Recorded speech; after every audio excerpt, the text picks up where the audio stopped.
Hello, everyone. Welcome to our latest LinkedIn Live. I am Rachel Murray, pronouns she, her, from She Geeks Out. I am the co-founder, co-CEO. You can check us out on all the things.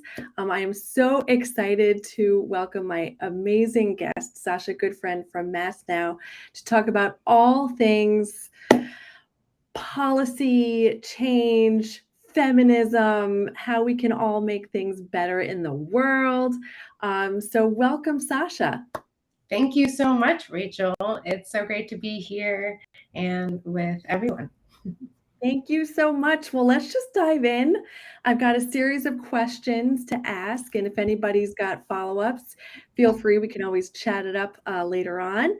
Let's start with. I would love to just talk about what you're doing. What is MassNOW? What does it look like? And a little bit about your journey. What led you to this role? Yeah. So MassNOW has actually been around for over 50 years. It was inspired by women coming together and realizing that issues that aren't talked about in the public that they were experiencing were relatable, and that together they had a voice to address issues like abortion access, equal pay, so many different issues, economic inequality. And 50 years later, a lot of the issues we're still working on, but I think that we're working on them. We're able to make a lot of great strides here in Massachusetts that sets the record for the rest of the country. So we have 3 branches. We have the Inc., which fights for over 40 bills in the State House. We have the foundation that does research on feminist policy to make the case to pass it in the State House. And we also have the PAC, which is a political action committee that endorses feminist candidates for office and works to get them elected so that we can have more feminists there ready at the State House to vote on our bills. So top of our agenda currently is addressing period poverty through a bill to make period products free in schools, prisons, and shelters. This is a bill called the I Am bill. And we're doing research in the MassNOW Foundation and to see where period poverty, what it already looks like for menstruators and what are the ways that we can address it. And then we are just off of our primary elections here in Massachusetts and just have a couple of months to the general election. So there's really an everyday feminist is what our community of members does. I was introduced to MassNOW 10 years ago. Wow. When I was a sophomore in college. Aww. And I was a student activist, actually, and looking to make the connection to the women and gender studies classes that I was taking and the ways that we could take action in our community. Mm. Then I joined the board in 2014 when I graduated college, and then I was elected to the board co-president role in 2016. And in 2019, MassNOW transitioned from being a volunteer-led organization to one that is now staff-led so that we can make feminist organizing real work. So I am so incredibly grateful to have been on a journey with MassNOW, seeing the bills that we've been able to pass and what the power of feminist organizing can really do. Oh my gosh. Okay, so I have a bunch of questions, but I wanted to talk a little bit about, we've mentioned feminism a few times, and even now in 2022, in this wild world that we live in, people are still uncomfortable with that word.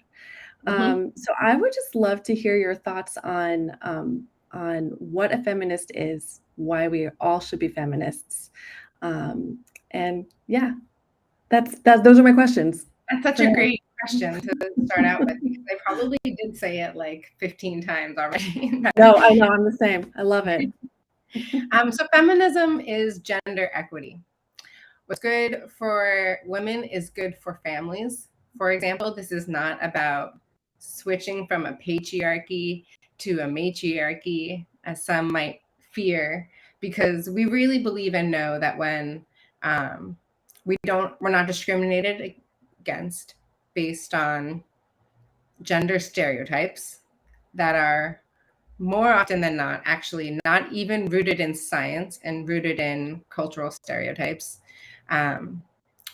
we can all succeed in terms of uh, business. For example, when we're talking about pay equity and how MassNOW, for example, helped pass the most comprehensive pay equity legislation in the country in 2016, we did this because we were able to show through collaboration with the business community that when you pay women equally, actually the business does better as a business, and then everyone is happy. The state is happy because that's good for our economy and taxes and revenue. So it's hard to believe sometimes that I think a feminist democracy is possible and that it does work. And that's why what I love about what we're able to do in MassNOW is focus on scaling up solutions that already exist and work. And so we do that. We're doing that. We did that with pay equity. We're doing that with period poverty. We're working with a lot of organizations doing that with childcare, which would be monumental. But the thing about feminism, I think that also people get tripped up on is that we know we are not defined only by our gender. It is a big part of our lens and how we go through the world, but we're also defined by our race, our language, our nationality, our size, all of these different privileges and or marginalizations that we experience. And intersectionality is so key to talk about when we're talking about feminism, so that we're not centering a white normative experience. Because when we're not explicit talking about intersectionality, that normative majority culture does often take over in really problematic ways that do distort the way we look and understand at issues and solutions. That was so beautifully said. And I just want to highlight too what you said sort of at the top too. Everything I just absolutely agree with. But at the top of it, I love that you mentioned how, going from a patriarchal to a matriarchal. And it's this idea of like that if we embrace feminism, then therefore people get less somehow, that there are people who are going to not benefit from it. And so thank you for highlighting that this really is an idea that benefits everyone. And I'm so glad that you mentioned the intersectional lens. And I think that leads into the period poverty piece. And I would just love for you to talk about that as well, because I think that maybe a lot of folks don't know about that. Yeah. Periods are so much fun to talk about. So I discovered on LinkedIn, by the way. Like, I love that we're talking about periods on LinkedIn. Like, let's just do this. Exactly. We should definitely be talking about periods on LinkedIn, at the workplace, at the State House. In 2019, when we introduced the IAM bill, we did our research, and it was the first time that the legislature had ever talked about periods. And it turns out legislators can't talk about periods for the first time effectively, especially if they're not having those conversations at home, because most people aren't as well. And we've seen a lot of workplaces, even though the bill doesn't cover the workplace, we have seen a lot of workplaces be prideful about leading with equity and transparency and having period products in their bathroom. So shout out to all those companies doing that. And if your organization is not doing that, maybe that's an initiative you can start. But what is period poverty? Period poverty, in short, is not being able to pay for menstrual products, but sometimes that looks like choosing to pay for menstrual products or food and or rent and or not leaving the house and or using period products for too long. All of those things that people have maybe made way to get around it are also examples of people not having a menstrual dignity, or menstrual health is a human right. And it's not seen as such because it's not covered by federal funding. Like WIC funding does not cover menstrual products. Wow. SNAP food stamps does not cover menstrual products. Most, food banks don't necessarily have menstrual products. Mm. Shelters don't have menstrual products, Mm. by and large across the state. Schools, of course, don't. And even if you see a dispenser, it might not be filled. And who has 25 cents? Nobody. I know. Nobody.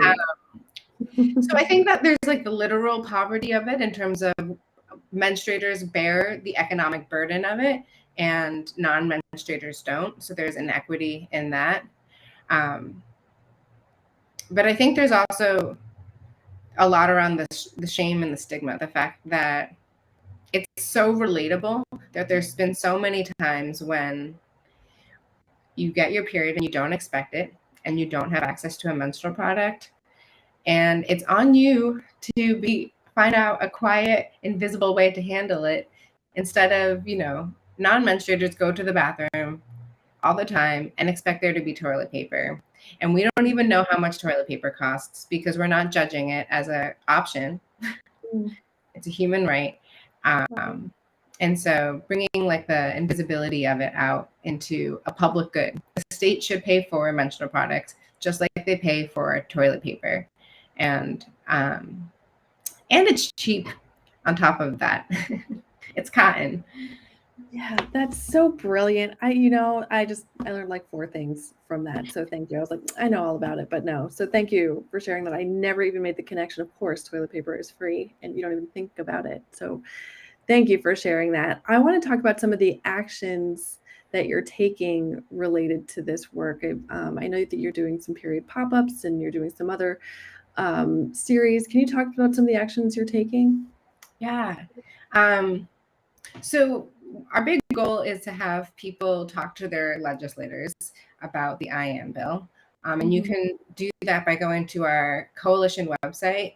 It's mmecoalition.com. That stands for Massachusetts Menstrual Equity Coalition. And there'll be a pop-up that directs you to a fill-out form where you put in your name and your address, and your legislator will auto-populate. And we give you talking points, but I'm sure everyone already has some ideas about why they think menstrual products should be free in schools, prisons, and shelters. So that's the first action item that I want to give a plug for. But also when you go to the coalition website, you'll see the work that the Fall River Menstrual Equity Project is doing. You'll see some of the surveys that we've done in the past, where there are or are not menstrual products and where there are gaps, and how you can donate to support menstrual products at shelters and or host a period product drive in your community. There's so many different ways to get involved in the menstrual equity work. And one of the things that I love about our coalition that I think is different than most coalitions is that we have over 300 people. We have individuals who are not like necessarily affiliated with organizations, just activists who want to get coalition updates and hear about how they can get involved. One of the most fun things also that we're doing, I should say, now I think this is a timely time to share this announcement, is we're doing a period art pop-up. I don't want people to think that they need to be policy oriented in order to get involved. Like, this is really talking about periods is part of the culture change work that needs to happen. And our creatives are, central to that. So we're having our 4th period art pop-up at Boston City Hall, opening Wednesday, October 12th. Awesome. Is that Wednesday? And it's over 15 different artists of all different mediums. So to have taking up that space in a building like Boston City Hall is going to be really powerful, I think. Amazing. I'm making notes. I'm gonna add it all into the chat. That's great. And then also your PAC as well. And especially, thank you for pointing out, oh my gosh, I can't believe how close we are to the general election. How is that going? The PAC is going great. We had some really exciting wins in the primary. one of which is our former PAC co-chair. So love seeing that leadership pipeline. Shout out to Samantha Montano, who just became the state rep elect for Civic 15 in Jamaica Plain, where I live, admittedly. I'm like, me too. Wait, no, that was before me. No, I don't live there anymore. But I'm like, oh yeah, Samantha. Yeah, Amazing. it's a new district. You know, there's been some education we've been doing about that, but she will be the first LGBTQ person of color ever elected to the state house in Massachusetts. For example, that is a huge win. And also, we have a lot of work to do to make sure she does not stay the only one, because no one wants to be the only one of anything in a room of however many people. And obviously, a representative legislature is our goal. Amazing. So we're really excited about Sam's race. There is also a lot of races, though, about progressive champions that we need to keep in the state house that are coming up with actually really scary challengers here in Massachusetts. And if we don't show up to turn out voters to vote up and down the ballot, then we could actually have some real problems in Massachusetts, especially in the governor's race, of course. That's a huge one for Massachusetts. And we can't take for granted that we have as much support as we think we do, because this is our, first general election out of the pandemic. And so there's so many different ways to get involved in the PAC. We are online, so you can join from anywhere. We meet bi-weekly to share updates on the different races that we're endorsing in. We're doing phone banking online, so we're calling voters. And that's 100% talking to people. We're not leaving voice messages. And then we are also meeting in person and door knocking the old-fashioned way, and we're talking to voters that way. So there's lots of different ways to get involved. Wow. Okay. So this leads me to my next question. And again, I just love that we're having this in this sort of more corporate space. I think that a lot of people at companies understandably get really nervous when they talk about politics.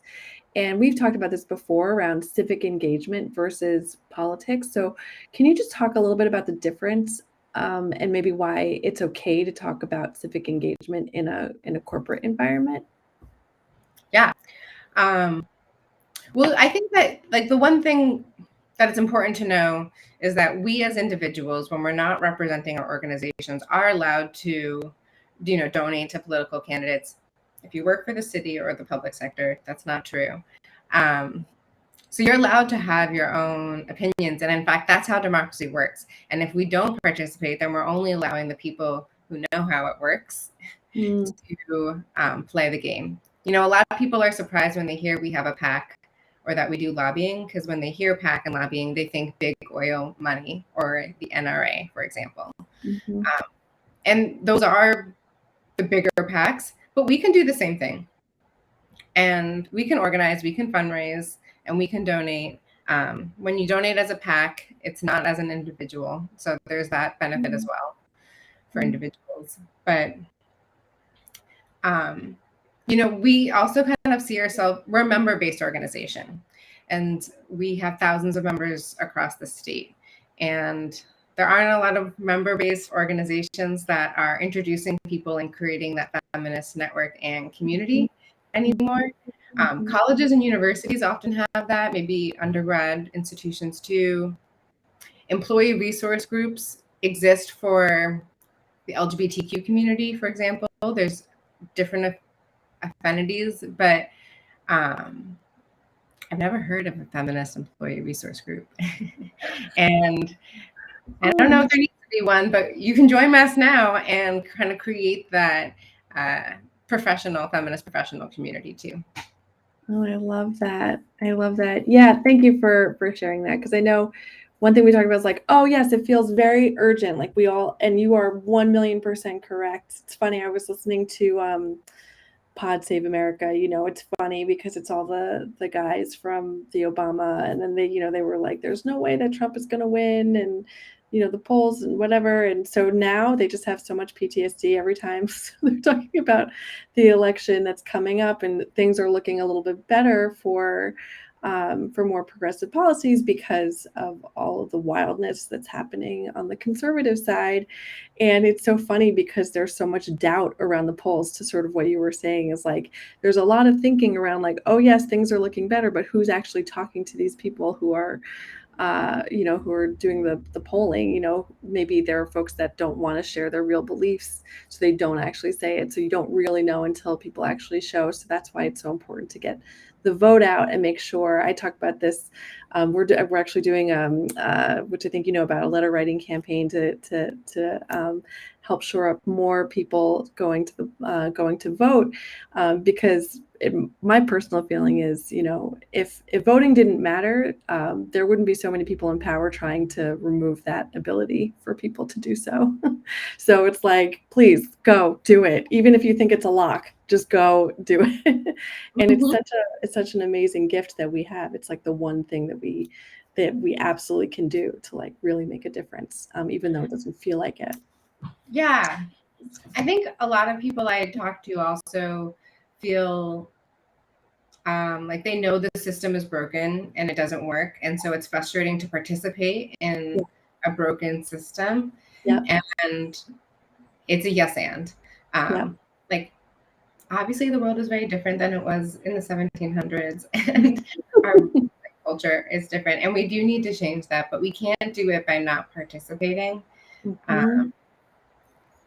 And things are changing, like Boston City Council looks very different now than it did 10 years ago. Like, I was looking through the PAC archives and I saw the questionnaire that Ayanna Pressley filled out her first time in her office, and look at her now. So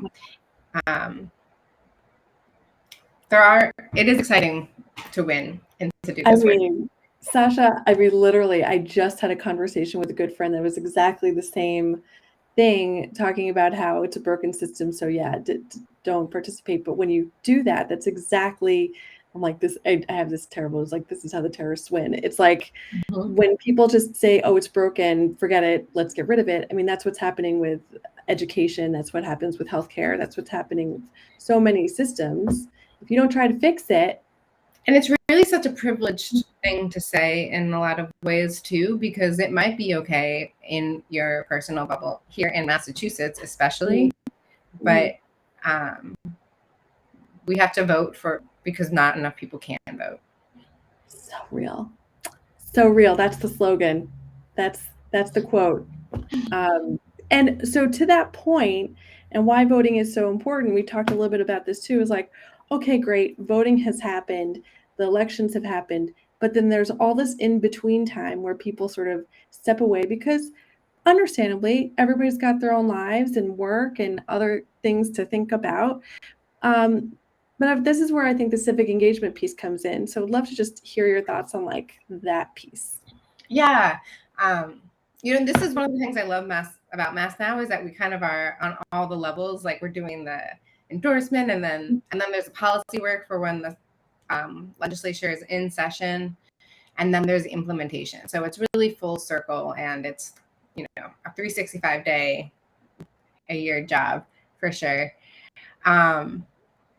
So with civic engagement, I talked about how you can go to our coalition website and get an action alert, and I love how easy it is now to find out who your legislator is. Because when I joined MassNOW, I didn't know the difference between my state rep and my state senator, and then the congressional, and then the city level. So this, tells you who it is and walks you through how to write the email and what to say. But what we want to do ideally is be building people's relationships with their legislator. We know we sent out maybe 1,000 letters to legislators over this legislative session. And that has brought our bill to pass the Senate unanimously because it did get enough attention. But there's a lot of bills that legislators support, but they're not going to pass unless it's really a priority for them, especially in Massachusetts. We don't pass bills fast. We pass them very slow. A bill somehow needs to be introduced around and understood for 8 years on average in order to be validated enough to pass. Other states pass policy so much faster. And when you talk to your legislator about periods, they will remember that because they probably have not spoken to many people in their entire life about periods. They're going to remember that later in the day. They're going to remember it the next day. They're going to have more questions. They're going to have to face the issue and think about it more than they will when their staffer reads the email and notes it and tells them the report of X amount of people. It's this personal stories, and we all have a period story. You know, many of us, we all have a childcare story, but we're not used to talking about them as childcare stories because we're used to saying that's just the way the world is, and you don't talk about it. Right. And so that's also the work that MassNOW does, is we teach each other, we practice together in consciousness raisings, in community, in fun space. Like, this is how you get your story in 3 minutes when you're talking to a legislator, so that they know what points to be left with. So we've done trainings online for how to schedule meetings with your legislators. We used to do lobby days to help do that in the past. Now things are kind of more spread out. But that is all to say that we're still happy to work with people on helping them craft their story and schedule meetings with their legislator. And that might sound really intimidating to do for the first time, but I'm going to say the goal is actually to do that like a couple times a year. See your legislator all the time, because as a constituent, that is your right. They should know who you are, and you don't need to be a donor either for them to know who you are at all. They probably have public events that they're going to, and that's the real lobbying that we can do without paying for traditional lobbyists like other organizations do. That's grassroots organizing power. That's so good, and it's also scary. But to actually talk to people, it's related to the question I was going to ask, which you kind of answered.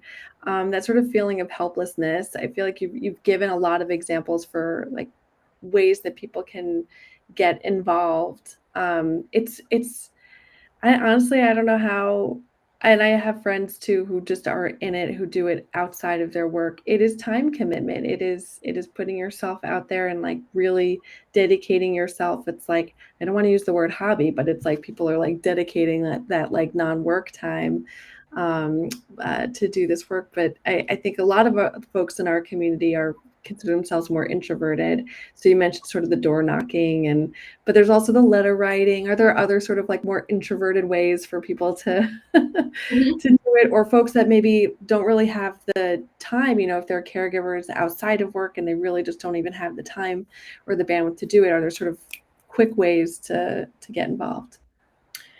Yeah, I mean, that the letter writing and maybe like sending the link to other people to ask them to do it as well is definitely the grassroots organizing in action. I think that's a really good point about the introverted extroverted nature of the work that I've never thought of before. So I think I'm going to be thinking about that more. Yeah, I mean, I think about it all the time as someone who is an introvert. So yeah, that makes so much sense. I mean, we do have like programming that is just like an attendee thing where you don't necessarily have to like participate in a consciousness raising discussion. But yeah, maybe we should create more like introverted ways specifically for people to get involved beyond letter writing. Because that's a really good point.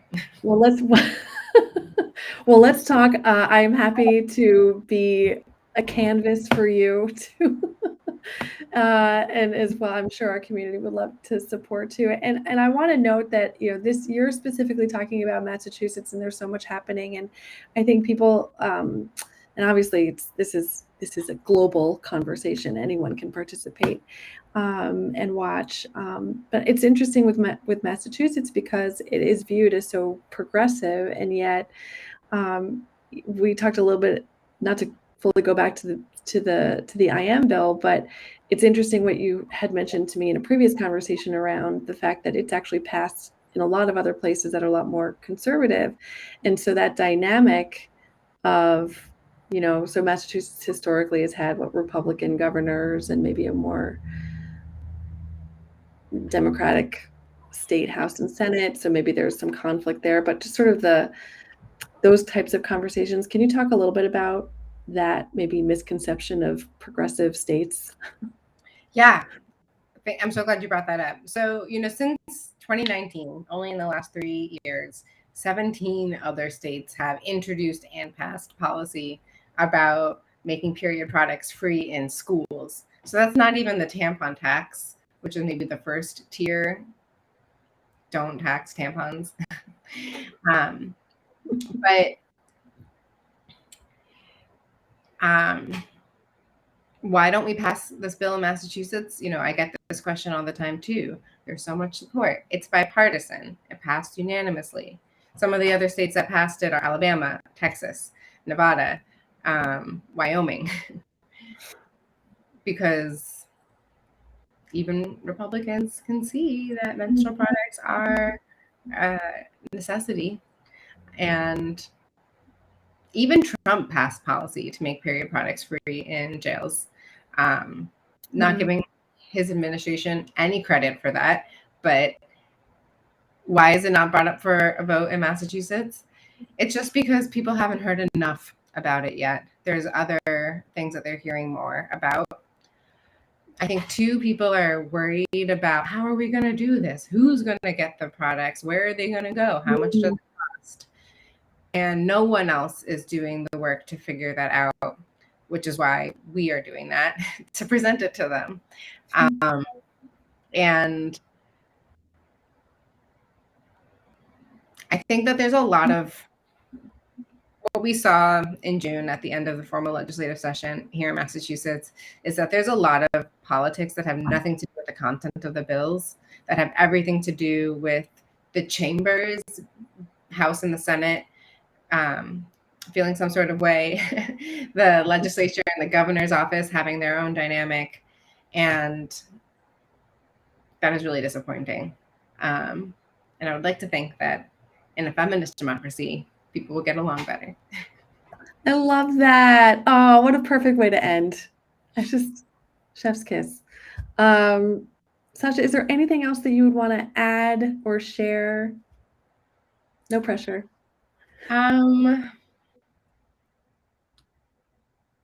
No, I just want to thank you so much and the whole She Geeks Out community for taking up all the space that you are in a traditionally male-dominated field, because we need the private sector. We need all sectors to be thinking with a feminist lens, and you're able to create that network of people to also know that they're not the only ones doing that work. So I'm just really appreciative to be in community with you.